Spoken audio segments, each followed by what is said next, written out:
guys, and welcome to this TLC review. Last night saw WWE's last pay-per-view of the year, and yeah, I think a lot of the stars needed some of tender loving care at the end.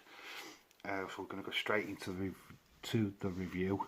I'm going to start off with the kickoff show, which saw an 8-man tag that nobody wanted. Yeah, we saw Chad Gable, Otis, Big E and Daniel Bryan face Cesaro, Nakamura, Sami Zayn and King Corbin. Yeah, the babyface team won, which is really no surprise. Just filler kind of match, something what you find on a SmackDown episode every Friday. Yeah, there was a segment after the win where Sami Zayn was accusing Big E of this audio clip what's been doing the rounds. Yeah, so there's that little fun little segment led to a match being announced for Friday night SmackDown, which obviously is on Christmas Day. So yeah, a big title match for Christmas Day booked from this match. We go onto the main card, and it saw Drew McIntyre facing AJ Styles in a tables, ladders and chairs match. Very good match. I didn't see the first part of it. I was really tired last night, so really pretty much slept through the first part of it, which is not good. I realised that, but then as Miz came down to the ring and cashed in his money in the bank, yeah, suddenly perked up and started coming alive, and yeah, caught the moment. I was like surmising whether or not the Miz had actually cashed in, that there could be a possible storyline there where he's like, oh, I didn't cash it in, it wasn't me. In fact, the footage shows that it was Morrison what handed over the briefcase on Miz's behalf. Yeah, could there be a misunderstanding between the two? I doubt it. The ring announces the Miz into this matchup, so it should class as an attempt for the title or cashing in the contract. I hope it is, because really I don't want to see Miz as champion. Not while he's partnered with Morrison. Just not into it at all, as much as I want into Otis having the belt, having the briefcase. So yeah, Drew fought off his two opponents to retain his WWE title. He's going to close out the year as the champ, which is well deserved. He's earned his spot. Really wish that this were in front of live crowds, because he really deserves that. We'll go away from that. Now, I got that prediction right on my prediction video. I think everybody got that prediction right. There was no way that he was losing. We go on to the next match on the main card, and that was Sasha Banks versus Carmella. Yeah, this was a solid wrestling match. There was just plenty and enough wrestling in this. Very catchy catch-can wrestling as well, mat-based stuff. Yeah, it was like a tribute to Eddie Guerrero thrown in there by Sasha Banks, with the three amigos going into a frog splash. Yeah, a really hard hitting shot from Carmella where she put Sasha's head into the mat. Oh, it looked pretty brutal. Yeah, Sasha Banks won out in the end, hitting the famous Banks statement for Carmella to eventually tap. So we got our second retain of the show. Drew in the first match, now Sasha in the second. I'm 2-0 up on the predictions, as I predicted that obviously Sasha was going to finish out the year as champion. We move on to our next match, which saw the Hurt Business facing the New Day for the Raw Tag Team Championship. in my prediction video I said that they would win. Hurt Business, I mean, and yeah, they did. Yeah, very kind of okay match. I think New Day had the majority of it. There was a lot of interference from like MVP, especially near the end. Yeah, the numbers game worked out for Hurt Business at the end, and yeah, they're your new Raw Tag Team Champions. So we're currently on predictions 3 up already. We go on to our second tag team match of the show, and the one that were had the most speculation. Yeah, it's Shayna Baszler and Nia Jax defending their title against Asuka and a partner. It was meant to be Lana, but Lana got injured. So who was it going to be? Who was it going to be? Yeah, it turned out to be Charlotte Flair. Not 100% surprised. There was rumours rife on Twitter all day that that was going to happen. Yeah, in predictions wise, I predicted whoever Asuka's partner would be, they'd win the tag team titles, and that's exactly what they did. Charlotte went straight after Nia. It was Nia who injured Charlotte in the first place in a backstage segment. I think she threw her into a box or something of that accord. Yeah, so there's heat between them two already. That's the reason why she's been brought back. Yeah, I can see a feud forming between Asuka and Charlotte in the future. Yes, nod to you, Austin 316, for making that suggestion. I can see it, so you're not wrong. I don't think they'll face each other at WrestleMania though. I think Becky and Ronda and whoever else comes back will probably claim that position, but it'd be interesting to see what happens in the future with that. So you've got new tag team champions in Asuka and Charlotte Flair. So it's be interesting to see the development from that on Monday Night Raw. And we go on to the co-main event, if you will, and it's Roman Reigns versus Kevin Owens. This was an all-out brawl. These two hammered each other.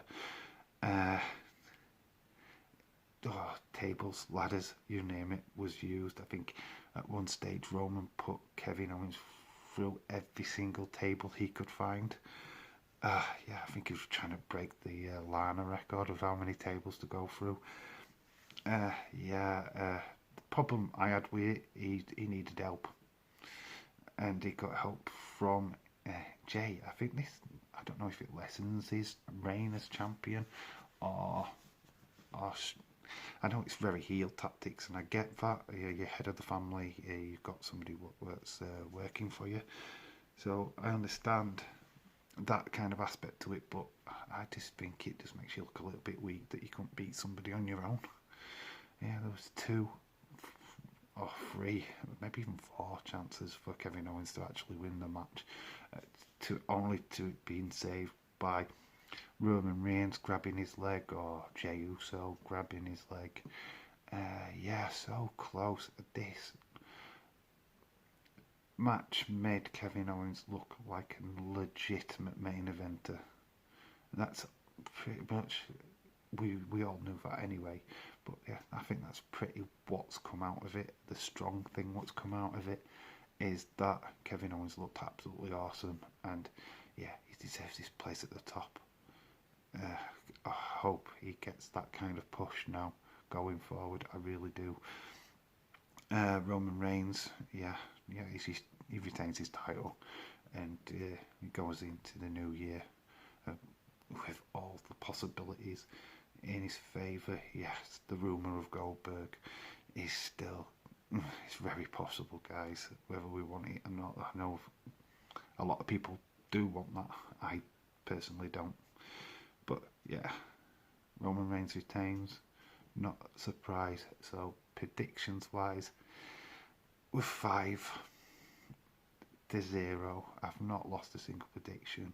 Going into the night's main event, which literally had everybody split with predictions. Who was going to win? Was it Orton? Was it The Fiend? Was it going to be a no contest? I went for Orton. Another video said that I went for The Fiend, but I pinned comment after I knew that it was a Firefly Inferno match. Yeah, I just had it Orton down to win after that. As soon as that match got announced, I knew what I wanted to pick. The match itself, it's, for me, struggled in some points, because at the beginning they were just fighting. There was no fire, so it was like really confusing, because we didn't know exactly what a Firefly Inferno match looked like. Then when the fire finally came onto the like stripper poles, if you will, they were behind the barricade. Yeah, it looked impressive. It looked like they legitimately were burning down the Thunderdome, which, yeah, looked really good. There were lots of really good moments in this match. Rocking chair being used, poured with lots of gasoline, trail. Randy Orton nearly decimated with the fire. Yeah, the action inside the ring, outside the ring. It just, if you love The Fiend, you would love this match. It showcased him perfectly, and Randy Orton. This bit near the end, where The Fiend gets thrown into the fire, his jacket burns. Orton gets himself into the ring. He's clear at this point won the match, but there's no announcement of it. There's no ring announcer going, yeah, you've won. So we're left like, well, okay, has he actually won? Clearly the Fiend is on fire, so yeah. So Fiend climbs into the ring, gets met by an RKO, and the Fiend's down on the floor. The fire's out on his back. Randy Orton's now tentative, wants to see what's going on with the Fiend, so he pulls him forward onto his back, and he's just laid there. Randy has like a spark, I'm going to end this now, I'm going to get rid of this guy. So because get some gasoline and starts pouring it over the Fiend. Okay, don't be a dummy. This is the thing now. The Fiend, the Bray Wyatt, was replaced with like a mannequin. Before Randy Orton starts pouring the gasoline, you can clearly see that the tattoo on Bray's chest is clearly not visible. Yeah, you can't see it at all, which is a very distinctive thing about Bray and the Fiend characters, that you can clearly see his tattoo on his chest. It wasn't there, so yeah, you could tell it was a mannequin in the end. Very clever how they did this. Obviously, this was either taped earlier on in the day where they could edit it, or that's fake out. What Orton did to get the gasoline was enough time for the Fiend to put in place the mannequin. Anyway, it's caused quite a bit of a stir again. WWE burying Bray, blah blah blah. No, they're not. This is just keeping a storyline going. Bray is not dead. The Fiend is not dead. Don't be silly. He's coming back. I don't know if it'll be the same mask, or will it be better or bigger? I don't know. Or is this leading to a lot of people saying about the cult leader Bray, who is the main person who has the issue with Orton anyway? So yeah, maybe we are getting cult leader Bray versus Orton at Royal Rumble. I'd be down for that. I'm sure a lot of you guys would be down for that too. Yeah. This feud couldn't end in one match. It was too big for one match. So yeah, we'll bring it on. We want more. We haven't got long to wait. Monday Night Raw is going to be fire. We probably even have Randy Orton doing a funeral for the Fiend, just for it to be interrupted by Funhouse Bray. Hopefully Alexa's back. Maybe it's her turn to be the Fiend. Maybe it's now transfers to her. We're total speculation. but it's good to speculate. Anyway, so that was the show. Very entertaining throughout. The Roman Reigns match was brutal, awesome. Probably one of the best matches of the night. Really liked the Sasha Carmella fight, just because it was pure wrestling. There was no gimmick to it. It was just these two ladies at it. And that's always good. I did miss most of their first match. Tired eyes. But yeah, still enjoyed that. I really hope they don't do anything more with The Miz now. I really don't want to see like a fake out thing where, yeah, well, I didn't cash it anyway. Yeah, I don't want to see it. I want that done now. WWE messed up the old Money in the Bank thing anyway, so let's clear the slate. Let's start again in January and go from there. My score for the show, I'm at an 8.5. I think it's a fair prediction. I was fully entertained throughout, other than the botch at the beginning where I fell asleep. But yeah, rest of it were quality. So yeah, we'll stick with the 8.5 rating. I have looked back at the other pay-per-views, and the pay-per-view of the year, what I've reviewed, was SummerSlam. It got a 9. Yeah, so yeah, that was the top pay-per-view of the year. The bottom pay-per-view of the year. Might anger a few people, but they have had better pay-per-views since. And that is AEW All Out. I hated it. It got a 4. Yeah, really bad pay-per-view. Mainly because they just didn't put Thunder Rosa and Shida second to last on card. As simple as that. Why? You know, promoting your females is beyond me. And yeah, obviously the concussion to Matt Hardy were a disgrace as well. Anyway, guys, this is the last video before Christmas, so I'd like to wish you all a Merry Christmas. There's going to be an awards video from 2020 coming during the Christmas week, between Christmas and New Year, so look out for that. Might be a special video on Christmas Day.